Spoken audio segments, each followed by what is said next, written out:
So part 17 की starting में हम देखते हैं कि आज विन बहुत ही ज़्यादा खुश है क्योंकि वो प्रेमा का बॉयफ्रेंड जो बन चुका है, इसलिए यही सब बात है एन को कॉल पर बता रहा था।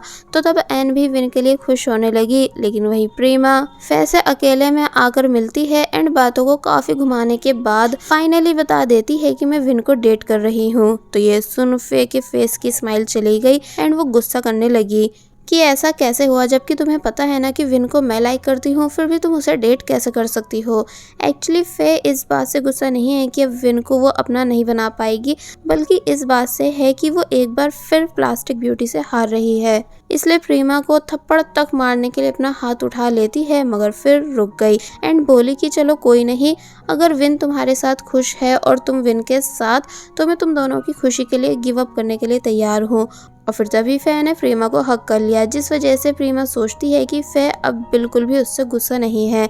लेकिन जब रात में फे लाइव स्ट्रीम कर रही थी, जहां वो पहले कुछ केक दिखाती है और अपने केक को भी, और फिर उसने सभी के सामने केक खाकर भी दिखाया, मगर जब जैसी लाइव स्ट्रीम एंड करी तो तब वो गुस्से से उस केक का बुरा हाल कर देती है एंड हमेशा की तरह ज़बरदस्ती वॉमिट करने लगी।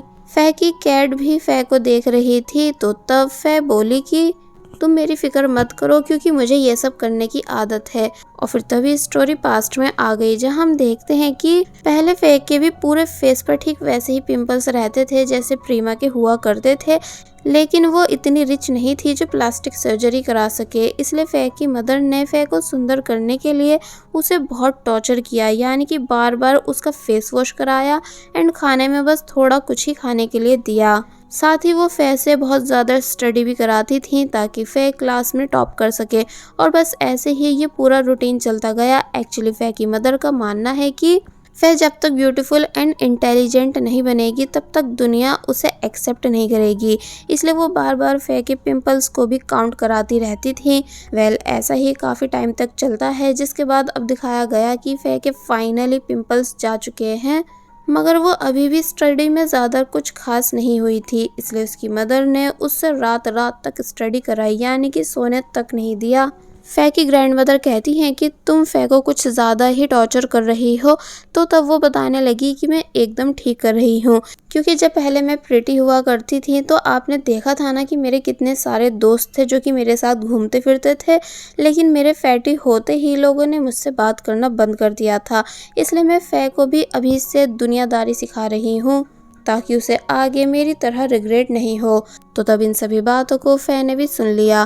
फे के वेकेशंस एंड हो गए, जिसके बाद वो जब जैसी अपने स्कूल आई ब्यूटीफुल बनकर, तो तब सभी स्टूडेंट्स फे को देखते ही रह गए, यानी कि उसकी बहुत ही ज़्यादा तारीफ करते हैं, उससे बातें करते हैं एंड जो लोग फे से बोलते तक नहीं थे वो भी अब उससे दोस्ती कर लेते हैं। फे जब वापस घर आई तो तब उसकी मॉम पूछती है कि तुम लोगों को अपने बारे में क्या बता रही हो, तो तब वो कहती है कि वही जो सच है, यानी जैसी कि मैं हूँ। तो तब इस बात पर फे की मदर ने उसे जोर से थप्पड़ मारा एंड समझाने लगी कि तुम्हें लोगों को कभी भी अपने बारे में सच नहीं बताना है, बल्कि हमेशा फेक बनकर दिखाना है। तो तब इस वजह से फे ऐसा ही करना शुरू कर देती है। और जब एक दिन पूरी क्लास रेडी थी फे को वोट देने के लिए ताकि वो स्कूल मॉडल बन जाए, जो कि फे का भी काफ़ी टाइम से सपना रहा है, लेकिन तभी यहाँ एक दूसरी लड़की आई जिसने प्लास्टिक सर्जरी से अपनी नोज़ ठीक कराई थी, जिस वजह से अब पूरी क्लास उसकी साइड होने लगी, यानी कि उसकी तारीफ करती है एंड डिसाइड कर लेती है कि वो सब उसी को वोट देंगे। तो तब फे को बहुत ही ज़्यादा गुस्सा आया क्योंकि उसके सारे एफर्ट्स जो ख़राब हो चुके थे।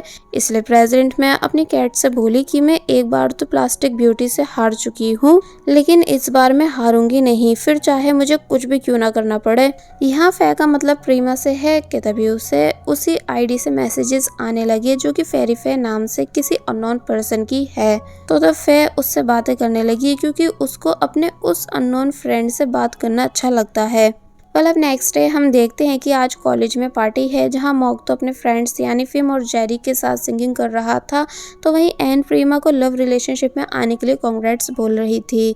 विन भी यहाँ आ जाता है एंड जब ये तीनों आपस में बातें कर ही रहे थे कि तभी अचानक लाइट्स ऑफ होती हैं एंड फेस सभी के सामने आई एंड डायरेक्ट विन के पास आकर खड़ी होकर सभी को बताने लगी कि हम दोनों डेट कर रहे हैं। तो ये सुन सभी लोग शॉक होते हैं, इसलिए बातें करने लगे कि क्या सच में ऐसा है। तो वहीं प्रेमा भी सरप्राइज थी एंड बेचारा मॉक तो सदमे में जा चुका था। विन अब इससे पहले कि कुछ कह पाता कि तभी फे उसको हक कर लेती है एंड बोले कि अगर तुम मेरा प्लान खराब करोगे तो मैं प्रेमा को कहीं का नहीं छोड़ूंगी, यानी बर्बाद कर दूंगी। तो तब विन चुप हो गया क्योंकि उसको पता है कि फे कितनी खतरनाक है।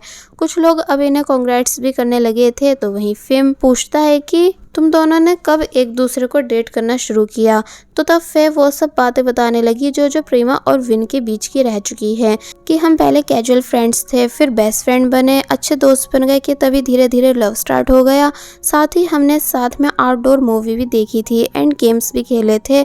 और बस फिर इतना सब बोल वो डायरेक्ट विन को सभी के सामने किस कर देती है। तो ये देख बाकी सब तो शोर कर रहे थे, लेकिन प्रेमा हर्ट हो चुकी थी एंड उससे ज्यादा मॉक, क्योंकि वो भी फे को पसंद करता था एंड फे उसके साथ रहती भी ऐसे थी कि जैसे वो भी मॉक में इंटरेस्टेड हो। लेकिन एट लास्ट उसने ये सब कर दिया। वेल सीन कट होता है और अब वॉशरूम सीन दिखाया गया कि फे कैसे कैसे अपने लिप्स क्लीन कर रही है, क्योंकि उसने विन को किस जो कर दी थी। कि तभी यहाँ प्रीमा आई एंड कहने लगी कि क्या तुम मुझसे नाराज हो जो ये सब कर रही हो। मैं तुम्हारे गुस्से को समझ सकती हूँ, लेकिन तुम्हारा ऐसे करना ठीक नहीं। तो तब फे बताती है कि नहीं ऐसा नहीं है, यानी मैं तो विन को 1% तक पसंद नहीं करती हूँ।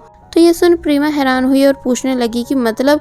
तो तब फे ने क्लियर किया कि विन मुझे बिल्कुल पसंद नहीं, यानी कि लड़ाई उसकी वजह से नहीं है बल्कि तुम्हारी वजह से है, क्योंकि मैं तुम्हें हद से ज्यादा नफरत करती हूँ एंड यही वजह है कि मैंने तुमसे तुम्हारी सभी खुशियाँ छीनने के लिए ऐसा किया।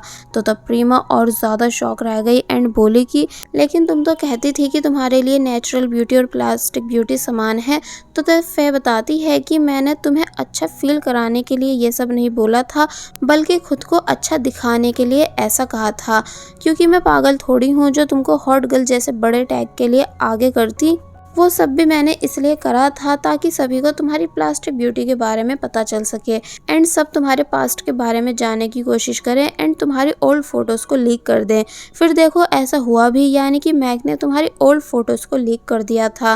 पूरे टाइम तुम्हें ऐसा लगता रहा जैसे मैं तुम्हारी सपोर्टर हूँ, लेकिन मैं तो सिर्फ पीछे से तुम पर हंसती थी। एंड यस, मैंने ही मैग को तुम्हारे अगेंस्ट किया था जब उसने तुमको प्रपोज किया था कैफेटेरिया में, यानी मैंने ऑलवेज वो सभी मोमेंट्स एंजॉय किए हैं जब जब तुम प्रॉब्लम्स में फंसी हो एंड तुमको फंसाने वाली भी और कोई नहीं बल्कि हमेशा से मैं ही रही हूँ। प्रीमा जो कि शौक में है ये सब सुनने के बाद इसलिए बोली कि लेकिन हम दोनों तो दोस्त हुआ करते थे।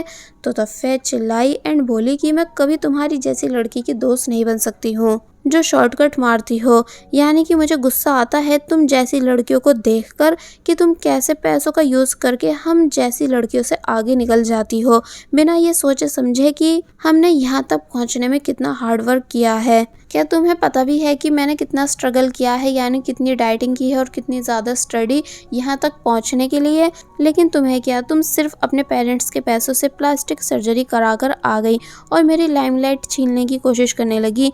प्रेमा रोना शुरू कर देती है कि नहीं ऐसा नहीं है, यानी मैंने प्लास्टिक सर्जरी इस वजह से नहीं कराई थी बल्कि इसलिए कराई थी ताकि मैं अपने दोस्त बना सकूं, क्योंकि पहले कोई भी मेरा दोस्त नहीं था।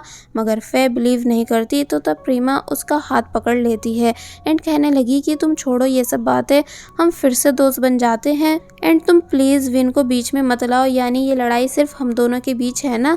तो तब फे जवाब देती है कि अब ऐसा होना पॉसिबल नहीं, यानी विन को तो मैं किसी भी हाल में छोड़ने वाली नहीं हूँ, क्योंकि अब उसी के थ्रू मैं तुम्हें और ज़्यादा हर्ट करूँगी एंड सोशल मीडिया पर अपने फॉलोअर्स बढ़ाऊंगी, क्योंकि पब्लिक हमें साथ में देखना पसंद करती है एंड तुम मुझे रोक नहीं सकती हो, क्योंकि मेरे पास फैन पावर है जो कि सिर्फ मुझे सही मानते हैं। अगर तुम गलती से भी सभी को बताने लगी कि तुम विन को डेट कर रही हो तो तब सभी को लगेगा कि तुमने प्लास्टिक ब्यूटी का यूज़ करके अपनी फ्रेंड के लव को छीना, जिस वजह से फिर तुम और ज़्यादा मेरे फैंस के टारगेट पे आ जाओगी।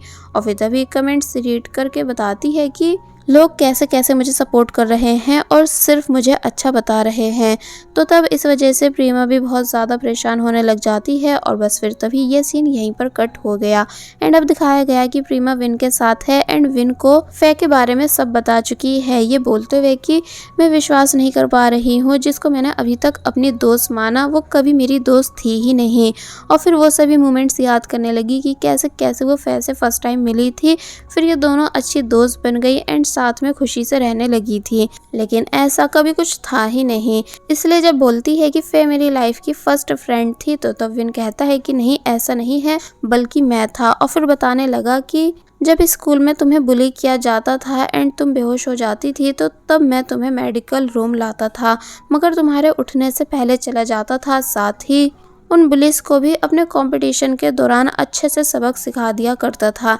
एंड इतना ही नहीं, मैंने तुम्हारे परफ्यूम पेज को भी बहुत टाइम से फॉलो कर रखा है, जिस वजह से जब तुम स्कूल से चली गई थी तो तब भी मुझे तुम्हारे बारे में पता चलता रहता था। इसका मतलब मैं ही तुम्हारा फर्स्ट फ्रेंड हूँ और पहला बॉयफ्रेंड भी।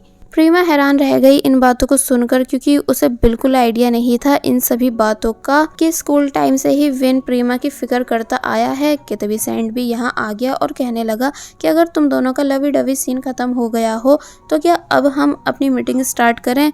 विन हंसता है एंड बोला कि लगता है कि प्रीमा तुम्हें हमारे लव रिलेशनशिप के बारे में बता चुकी है। तो तब वो कहता है कि हाँ ऐसा ही है। और फिर ये चारों बैठकर डिस्कशन के लिए कि अब फे की सच्चाई कैसे सभी के सामने लाई जाए। तो तब सैंड बोला कि उसकी फ़ैन फॉलोइंग बहुत ही ज़्यादा है, इसलिए सोशल मीडिया पर तो हम उसे हरा नहीं पाएंगे, इसलिए अलग से ही कुछ करना होगा। यानी क्या उसकी कोई ऐसी कमज़ोरी है जो कि प्रीमा को पता हो। प्रीमा बोली कि शायद ऐसी तो कोई कमज़ोरी नहीं, मगर विन कहने लगा कि मुझे बताते हुए काफ़ी अजीब तो लग रहा है, लेकिन जब एक दिन मैं वॉशरूम के पास से जा रहा था तो तब मैंने फे को वॉशरूम में जाते हुए देखा था, जहां वो शायद जानबूझकर वॉमिट करने की कोशिश कर रही थी एंड ऐसा लग रहा था कि जैसे वो रोज़ ही ये काम करती है। तो तब ये बात सुन सभी लोग हैरान रह गए और फिर एक प्लान रेडी करने लगे। जिसके बाद अब हम देखते हैं कि नेक्स्ट डे विन प्रीमा और एन के साथ फे के पास आया, जहां फे सभी के सामने नॉर्मल होकर प्रीमा से बातें कर रही थी कि जैसे उन दोनों के बीच कोई लड़ाई नहीं हुई हो। लेकिन विन बोला कि तुम मेरी गर्लफ्रेंड हो ना, इसलिए मैं तुम्हारे लिए कुछ लाया हूँ। और फिर तभी फे से केक खाने के लिए बोलने लगा। फे हैरान रह गई और मना करने लगी, मगर विन तब भी ज़बरदस्ती फे को वो पूरा केक खिला देता है, जिस पूरे सीन की लोग वीडियो भी रिकॉर्ड कर रहे थे कि अरे वाह देखो तो ये दोनों साथ में कितने अच्छे दिख रहे हैं। लेकिन वही प्रीमा जेलस थी, मगर फिर जैसे तैसे इस बात को बर्दाश्त करती है। थोड़ी देर बाद फे बोली कि मैं अभी आती हूँ और फिर वॉशरूम जाने लगी। तो तब प्रीमा भी उसके पीछे जाती है एन से वॉशरूम की कीज़ लेकर। जिसके बाद अब हम देखते हैं कि फे वॉशरूम में आकर वॉशरूम लॉक कर देती है एंड देन अपना काम करने लगी। तो तब थोड़ी देर बाद प्रीमा भी आई डोर को अनलॉक करके एंड अंदर आकर खड़ी हो गई, जहां वो भी सब कुछ सुन लेती है। फे अब जैसी बाहर आई तो तब वो प्रीमा को अपने सामने देख शॉक रह गई, क्योंकि वो समझ चुकी है कि प्रीमा को उसके सीक्रेट के बारे में पता चल चुका है। तो वहीं प्रीमा कहने लगी कि क्या यही वो स्ट्रगल है जिसके बारे में तुम मुझसे बात कर रही थी, यानी जिस वजह से तुम मुझसे नफरत करती हो। और बस फिर इसी सीन के साथ पार्ट 17 यहीं पर एंड हो जाता है। There was a time when you had me falling to the ground.